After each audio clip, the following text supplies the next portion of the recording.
Systems work, people fail. Welcome to InsureMark's Advisor Mentorship Podcast with Vice President Jeremy Hauser, where we share proven systems and processes for the 21st century advisor. Today, it's essential that advisors find a way to differentiate themselves from the competition. Learn how to elevate your game and accomplish incredible feats as Jeremy teaches you how to build a more successful and sustainable business while realizing a better work-life balance is not only possible, but achievable. With so many distractions and so many uncertainties in today's world, it is challenging to stay focused. Welcome to the Advisor Mentorship Podcast. I am your host, Jeremy Hauser, and today I wanted to bring to you an expert to help us with attacking these challenges each day. Ricky Kalmon is a mindset expert, mindfulness, motivational speaker, and celebrity hypnotist who delivers mindset motivational keynote programs. He has made numerous special guest appearances, so you may have seen him on ESPN, HLN, Disney, Hallmark Channel, Fox FX, TV Guide, and Comedy Central. He has even performed and spoken to the Cincinnati Bengals and the New York Yankees. Ricky Kalmon's new book, Leverage Your Mindset, is in stores today and sold on Amazon. Thank you so much for joining us today, Ricky. How are we doing? Hey, Jeremy, I am absolutely fantastic. I'm excited about being here. Thank you so much for the introduction. I really do appreciate it. And I'm excited about talking to you today. Me too. No, appreciate you hopping on, going through the laundry list of everything that you've done, which is incredible. Could you share a little bit about yourself to the audience, who Ricky Kalmon actually is outside of the guest appearances and everything you've done already in your career? Sure. Well, there's no overnight success. It all started 30 plus years ago as I created a very unique comedy show. Yes, I'm a hypnotist. I created a very unique comedy show for corporate events. It's not the show where people thought I was going to, people are going to literally bark like a dog or cluck like a chicken, or I was going to put them under with a swinging watch. The show itself was a transformation of an audience, engaging and fun, and it made the volunteers that participated in the show the stars. But Jeremy, there was always a hidden agenda. Even as a young man, I thought, if I could do this on stage, if I can help people transform their reality to have fun, why can't we use it in their everyday life? Mm-hmm. And so as I grew in my career, I started developing self-care programs. And I say that it's not self-help, it's self-care. And showing people how relaxation married with the right suggestion can help people in all parts of their life, personally and professionally. And I've shown, as you even mentioned some of the credits, people in all different industries, and how to do better at their jobs and their lives and be more present. And it's not what I'm telling them to do, it's what I'm showing them what to do. So whether I'm doing a keynote or it's a program that I'm a recording or whatever it may be, it's all about getting value out of what you're hearing, and I'm excited about sharing that more. I hope your listeners right now, I'm going to tell you right now, at the end of this podcast, whether you're watching or listening, I hope you walk away from this going, you know what, that story, that example, that resonated with me, I'm going to be a little bit more proactive towards myself. If this adds value to somebody, and I really do hope, if you're listening, I add value because I know your time is valuable, especially in the advisory world. I know your time is extremely valuable.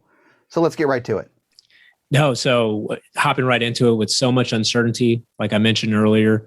So just for Ricky, what does mindset actually mean to you? That's a question I get asked every single day. And I'm going to tell you the same answer because it's so important everybody listen to this. What mindset means to me is going to be different from somebody else. So my job is not to convince you what mindset is. My job is to get you to be more aware of the present moment. Mm-hmm. So you can figure out what it means to you. To me, it's thinking without judgment. To me, it's becoming more relaxed, becoming more focused, being more driven, more present in the moment, whatever I'm doing. So I know we all have our busy lives, whether we're serving our clients, being the expert in the industry, reading new information, serving our families, our loved ones, our communities. But when you're doing those things, I think it's important to be in that moment. And even if when your to-do list is really full, how do you become more present? So you kind of see, I'm avoiding the word balance. In other words, we say these words, work-life balance. I'm avoiding the word balance because I don't believe there is a perfect work-life balance. It's about being in that exact moment. And that's when we talk about mindfulness, but it goes beyond that. And it goes beyond positive thinking. It's a way of programming ourselves. So maybe what are some examples of how people can take action or better create a better mindset for their day-to-day activities? Even just what I just said, when you're in your everyday activities, whether you're doing a to-do list or whether you're prospecting and calling new leads, or whether you're just serving your clients now, I think it's important for us to kind of stop sometimes, and this is an important thought, so listen carefully if you're listening, to step back and sit in the audience and sit in the place of the people that are listening to you for a brief moment and observe your patterns and habits, your demeanor, your rapport, your inflections. Become more aware of being unaware. I think that would be a great takeaway for people. I can't give you every little skill set right now, Sure. but I want to try and get you to understand that even just the small little things, sit in the audience. What does that mean? Sit in the audience of what you're doing. See yourself. In other words, sit in the audience and actually visualize if you were in front of yourself, what you look like, what you sound like. What's your demeanor? What's your positivity? What's your negativity? Because we're in a society sometimes of feeling like the first thing we have to talk about is what's wrong, what's going on in the world, what we can't control. So sometimes it's important to become more aware of what we're doing, and that maybe puts us in a better path. And it's almost like stepping outside our comfort zone at times. And I think I've done a little digging into your website, which is great. By the way, if any of the listeners give it a chance, rickykalmon.com, watch some of the videos on there. And some of the interesting interviews you've done in the past, you talk about the subconscious mind to see what it holds and going and revisiting that. So could you talk a little bit to the audience of what are some of the steps to do? Let's talk about like your skill set. What are your talents? And so if you're listening right now and you're going, okay, my talent is I serve my clients. I'm an advisor. I offer tools. I offer growth. I offer financial planning. Whoever else might be listening, because this is not just for the financial world, but think about if you're in sales, customer service, if you're a leader, if you're an entrepreneur, even if you're a leader of organizations and you're not actually even meeting with clients, you are leading your team. Let's say you have a small office of, 12 people, or you got a big office of 30 advisors, whatever it may be. Your skill set is part of who you are, and that happens over time. That is part and stored in your subconscious. When you first start doing something, it's not so easy, right? I mean, I've never seen anybody just pick up a golf club and get a hole in one, or create a better short game because they just picked it up for the first time, or they rode a bike or ran a marathon. The point is, sometimes when we first start doing things, we have to get into a rhythm of doing it and practicing it, and repetition builds a habit, and that's stored in our subconscious. We access that information, our skill set, so we know how to answer a question, so we know how to handle a situation. That software, that subconscious needs to be attended to. Or you can leave it alone and stay where you are in life. You can stay in the same patterns, habits, and status quo. When I've really put that out to people, I've never heard anybody go, well, I'm comfortable with that. Very rarely is somebody really that comfortable with staying really comfortable. And all the people that you've visited in your career, so you go around traveling with a lot of business organizations too, especially speaking to entrepreneurs. So how are some of the things, or what have you found that entrepreneurs do to become better leaders when they're doing these type of things when it comes to their subconscious mindset, or just their mindset of day to day working with and employing so many people? When somebody says they're an entrepreneur, I want to know more about them. Why are they an entrepreneur? Why do they think that they're an entrepreneur? Just because you own your business doesn't mean you're an entrepreneur, or you literally came up with a concept of something. I think an entrepreneur to me is somebody that takes a lot of risk, that's going to reap the biggest rewards from that too, because they're taking the risk. They think outside the box, not to be cliche. But they also understand that self-discovery never ends. An entrepreneur is always looking for ways to grow. So when somebody says they're an entrepreneur, I want to hear why they think they are, because sometimes they're not. And maybe they're just a business owner. So I think it's important when I talk to a team, and I do this, every day, I say, this is effortless on my part. I just hope you get something out of this. And that investment and time that we spend together. So whether you're listening to me at a live event or over a virtual presentation, an entrepreneur is somebody that really is grasping for information. Listen, that's probably why you have an audience right now. If you're listening right now, I would probably say you're an entrepreneur because you're looking for ways to grow. Well, and most of the people that do listen to the show and the team of advisors that I've served here over the last decade or so, it seems a lot of those successful advisors, they have a certain knack to not just grow their business, but attract new prospects. And I really find, especially over the last couple of years, to really differentiate some of these advisors that are now growing their business. They're thriving in the last 2 years, not necessarily just going through the motions. They're really excelling with their goals. One thing that I'm seeing is new prospects seem to be attracted to those that are in the right mindset, and they are actually attracting these prospects and not necessarily chasing them. So why is that in a sales role? Is there something to do with giving off some type of persona to attract people? That's why people buy from them, or that's why they decided to do business with. Well, let me ask you a question here. Is there somebody that you really admire in your industry? You don't have to tell me who it is, but I want you to think about somebody you really, really admire in your industry in the advisory field. Those that are listening, I got several, but I'll minimize. Okay, that's the next point. All right, so that was the next question. You probably couldn't have just come up with one. There's probably a lot of people in the advisory industry of being a solution provider, whether you're the leader that runs the organization or whether you're the individual. You have people that you admire. Why do you admire them besides their financial success? What is it about all of them what's the trait between all of them that think that they have a common thread? And again, let's take money out of it. Maybe don't just say, well, they're all rich or they're just all successful. What do you think the common thread is between them all? Drive, I would say, or just they're motivated. Okay. And what is motivation? Motivation would be wanting to make the most out of each and every day and really have goals lined out and a purpose of why you're trying to hit those goals, in my opinion. And we're role playing a little bit, so thank you for letting me put you on the spot. I'm asking the questions to you. Common thread, yes. Could I sum it up by saying, is it mindset? Yes. Is it belief? Is it confidence? Yes. All those things. And what are all those things? It's programming. Even when, because they're human, just like you, and they're going to have bad days. They're going to have hurdles. They're not immune to stress. They're not immune to the environment of the news, the negativity, the frustrations of other people. But I guarantee you, the people that you really admire, and if you're listening right now or watching, think about the people you admire. What is the common thread? They make, is it mindset, their belief, their confidence? Is it their moxie? Is it their grit? I don't care what you call it. And that feeling that they have transcends them to who they are. It becomes who they are. Sure, they might have negativity, but they understand how to remove the negativity when it walks in the room and not let it rule their world.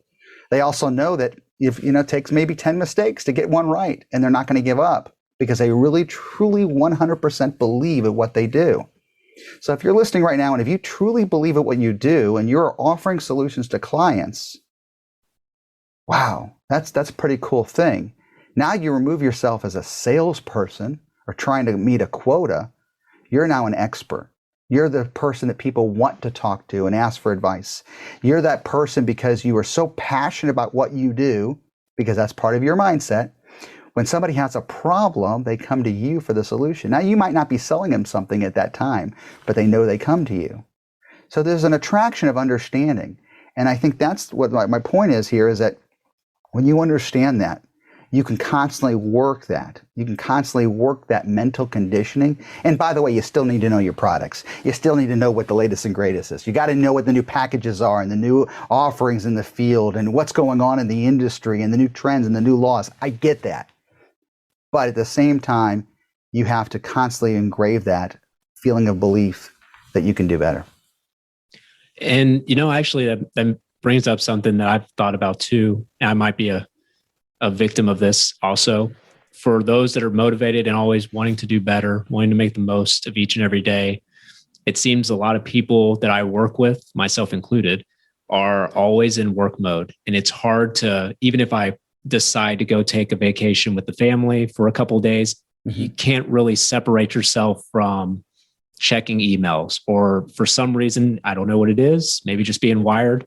Some of the advisors I work with, even though I know they're on vacation for this week, here they are shooting me over questions and emails. So it seems like work mode's never off. So what are some tips for that? Personally for me, but also for the advisors listening as well too. Yeah, no, it's life is a challenge. It definitely is at times. But I think that we get a better understanding that when we're attentive in that moment, and listen, if I say, well, it's hard, then guess what? It's going to be hard to do it because your mind believes it. We're in a time now more than ever that people are having at 7 o'clock emails and then 8 o'clock teaching their kids, or if they are on vacation, yes, they might have to attend to things because there is no more 9 to 5s. We were so comfortable with that status quo, and maybe it challenged people to reach out and make their talent shine, to create that that present, not balanced. You see, I almost hesitated and said the word balance, but it is being a present in the moment. So is there anything wrong with responding and sending an email at that very second, but then shutting it off and then going to be with your family? It depends on you. I know people that after 5 o'clock, they just don't answer phone calls no matter what happens. You might not be in an industry that you can do that. I don't know, and I'm not walking in your shoes. I think the biggest key here is just to think about the word present. What does present mean to you at that moment? So if you have to take a phone call, what if it's an aggravating phone call? What if it's an exciting phone call? Whatever it may be, and then you have to turn it back off and do something else. I think you have to challenge it. You have to condition yourself like an athlete. Athletes continually work on their muscle memory, but I think extraordinary athletes work on their mind memory. I like that. And so what are the common themes that you are, maybe not themes, but hurdles that you'll hear from people when they're trying to overcome certain things? Is it more so for the work related, or do you think more hurdles that come about when they're really trying to be in the moment, being present? Is it personal, social, work related? Which one do you see across the country when you go visit people? It overlaps in every industry. It really does. Stress is talked about more than ever. I think it's overcoming challenges that were the new normal, the unprecedented times. All these buzzwords that we're hearing are synonymous, I think, or synergetic with all these different groups that I speak with. But because we're not, we're like magnets sometimes. Unfortunately, people are going to throw stuff at you, but I think you also have to be a magnet to repel it. And so regardless whether it's just learning to relax better, sleep better, feel better, be happier, more prosperous in your life, be a better leader to yourself. So again, as I walk people through this understanding, and it's not a quick fix. I tell people all the time, if you're looking for a quick fix, I'm going to snap my fingers and life is perfect. You're going to be looking forever. You might snap your fingers and then they go under, right? Yeah, exactly. But it's really about conditioning. We hear those words conditioning all the time. And think about all the habits we have. The habits we have are put there because we repeated something. So if you have a habit and you don't like the habit, or whether it's positive or negative, the only way to replace it is to repeat something else and do that on a continuous basis. So even when I do a live event, I tell people, hey, listen, I might throw out a lot of information at you in the next hour. And as I walk you through this program and I teach you all these different things and about scripting and meditation and breath and focus and confidence, and we talk about all these different topics and I give you examples, but don't just walk away with it going, okay, I feel great. This isn't, you have to look beyond it. Motivation to me sometimes is a negative word, because motivation seems like, okay, I need to be motivated. And then we've done that. You've done something, you've been somewhere, and all of a sudden, what happens a couple days later? Kind of fizzles off. You're not as motivated. You get all excited. Oh, this is awesome. My philosophy is, okay, if this is awesome, then do the awesome again tomorrow. So go back to your notes that we talked about. Go back to the program that I walked you through and repeat it. Don't do it for me, do it for you. Because if you thought it was awesome, then keep doing it and see how it applies. And I think one thing that you mentioned earlier that I want to if you could elaborate a little bit more, you've mentioned in some of the individuals that have heard you speak in person, you talk about an internal software And sometimes we need to update that. And the information that I gathered from the people that were sharing that saw you live, that was a really pivotal moment in your conversation with them that really resonated. And if you don't mind sharing with the audience, you talk about internal software. What exactly does that mean? And sometimes it needs to be updated. How does that work? I mean, your likes, your dislikes, your talents. We've talked about talents, your skill set, everything.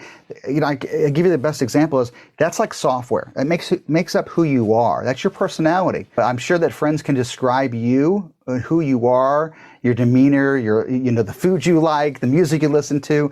Think of all that information that makes up who you are as software. And if that software stays the same, then you're always going to like the same thing or do the same thing or create the same bad habit on a continuous basis based on the software that runs in our head. And the premise is really simple. If you want to leverage your mindset, is understand that software should be updated.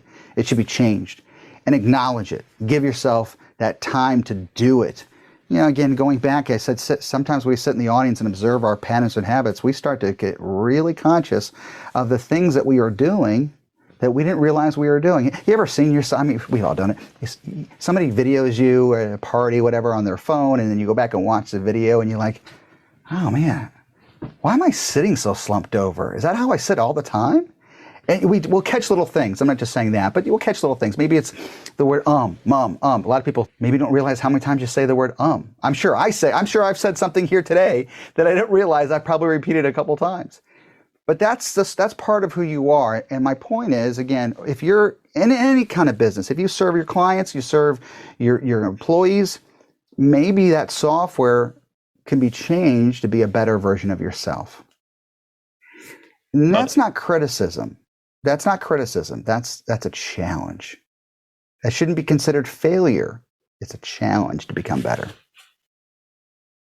Well, you've been very gracious with your time. What's Ricky up to now? So you obviously, probably last year and the year prior, you weren't traveling as much. So can you share with the audience a little bit about what's on the horizon here for 2022, or some ways people can get involved and hear a little more about what some of the programs you are offering to people are? Jeremy, and I'm very sincere when I say this, I absolutely love what I do. And my goal is, and I'm very sincere, I really am very truthful. I absolutely love what I do. I want to show people how to love what they do too. And I don't care what kind of industry you're in. Because we've all heard that story about the garbage man that you see singing and dancing and high-fiving people. You can love what you do. You can absolutely love what you do. And so for me, my biggest challenge is, like a lot of us as we pivoted through this last year, is that, it was wow, it was a shock to, listen, I'm not immune. It was a shock. I was on the road 150 dates a year doing live events. We went to doing virtual events, and from small groups of 12 people in a room, in a boardroom watching, or there were several thousand worldwide watching these programs. So for me, I'm challenged now. I had breakfast with somebody today, and he said, how many keynotes do you have? I said, I have 14 up to this date. He goes, you have 14 keynotes. I said, here's the beauty. 3 years ago, I had one keynote with a lot of spin-off little ideas. Now I have 14 different keynotes. We launched a book in 2020. Now, I didn't write it in 2020. It was a several-year project.